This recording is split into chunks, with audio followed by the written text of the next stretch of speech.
The fourth category, again, is to be creative and realize that when you're trying to get rid of the bad things, let's say, that you're seeing in your spouse, you're trying to help them remove religious doubts, and you're trying to help them lessen or remove the distracting desires. So there are two things Ibn al-Qayyim talks about that draw us away from Allah subhanahu wa ta'ala, and they create big stains on our hearts. One of them is desires, the doors of the shaitan, our desires, and the second one is doubts. When it comes to desires and lessening desires and trying to help them be on a path that where the things that they are attached to that are bad, they can become unattached to. If you look at the seerah of the Prophet Muhammad sallallahu alaihi wasallam, the first part, the Meccan period, is all, the revelation during that time is all about solidifying the iman of the believers and makarim al-akhlaq, so the universal good qualities of noble character.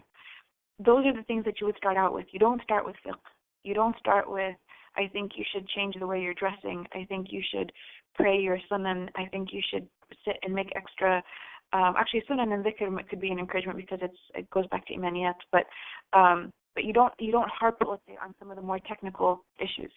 You would, or fiqh issues. You start at the spiritual level and at the character level, and then with time grow into the laws, applying the laws, eating with the right hand, even things like that. So be creative. That's how are you going to help someone in their and help promote love and devotion to Allah subhanahu wa ta'ala and promote iman before fiqh? How are you going to help reassure them in their faith? This is something that requires thought. It's not an argument. It's more of an invitation to something. So here are just some ideas. Again, every marriage is different, and I'm giving you what the value is, and you should be creative with coming up with the plan. These are just some ideas I'm throwing out there. They may work, they may not work.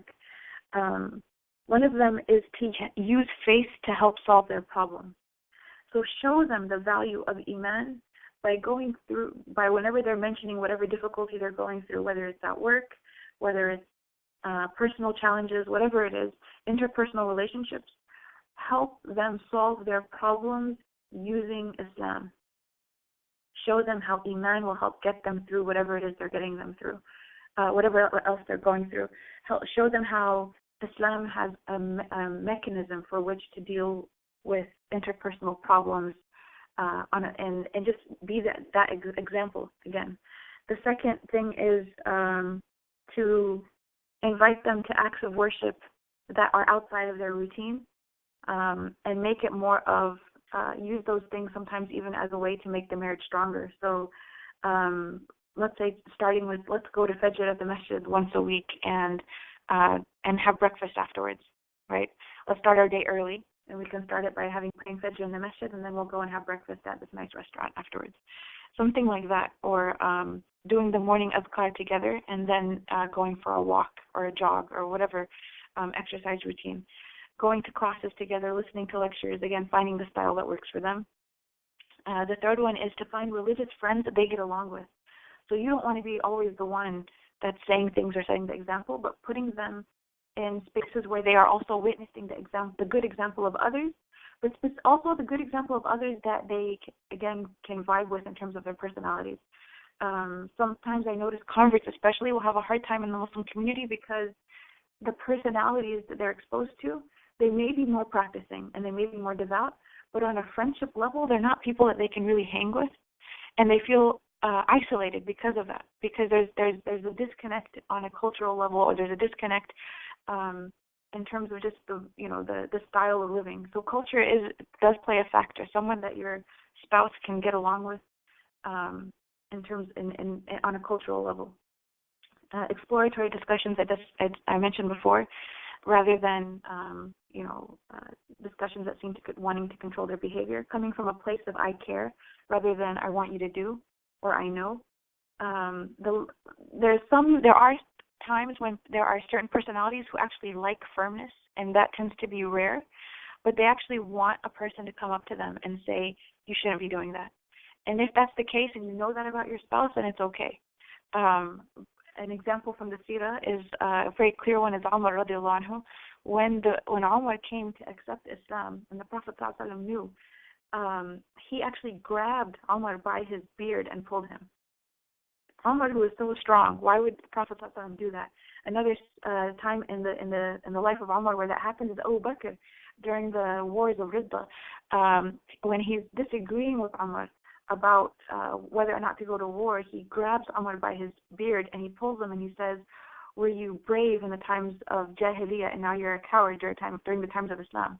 It's not that Abu Bakr was trying to be rude. It's just that I think both the Prophet Muhammad ﷺ and Abu Bakr knew that Umar, his personality was the kind that liked directness, frankness, and firmness.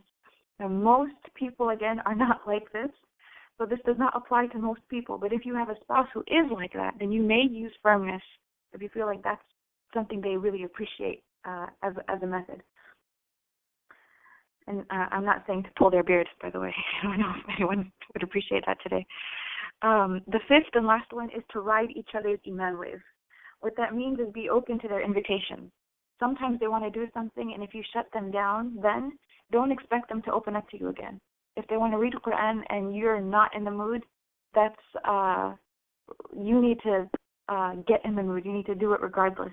Because if you are shut off to whenever they have these openings of wanting to increase in their faith, then they're going to stop being vulnerable with you when it comes to their iman, and you don't want that. You can't have a best friendship with someone who is afraid of being vulnerable with you. They have to be able to open up to you about what it is they're going through.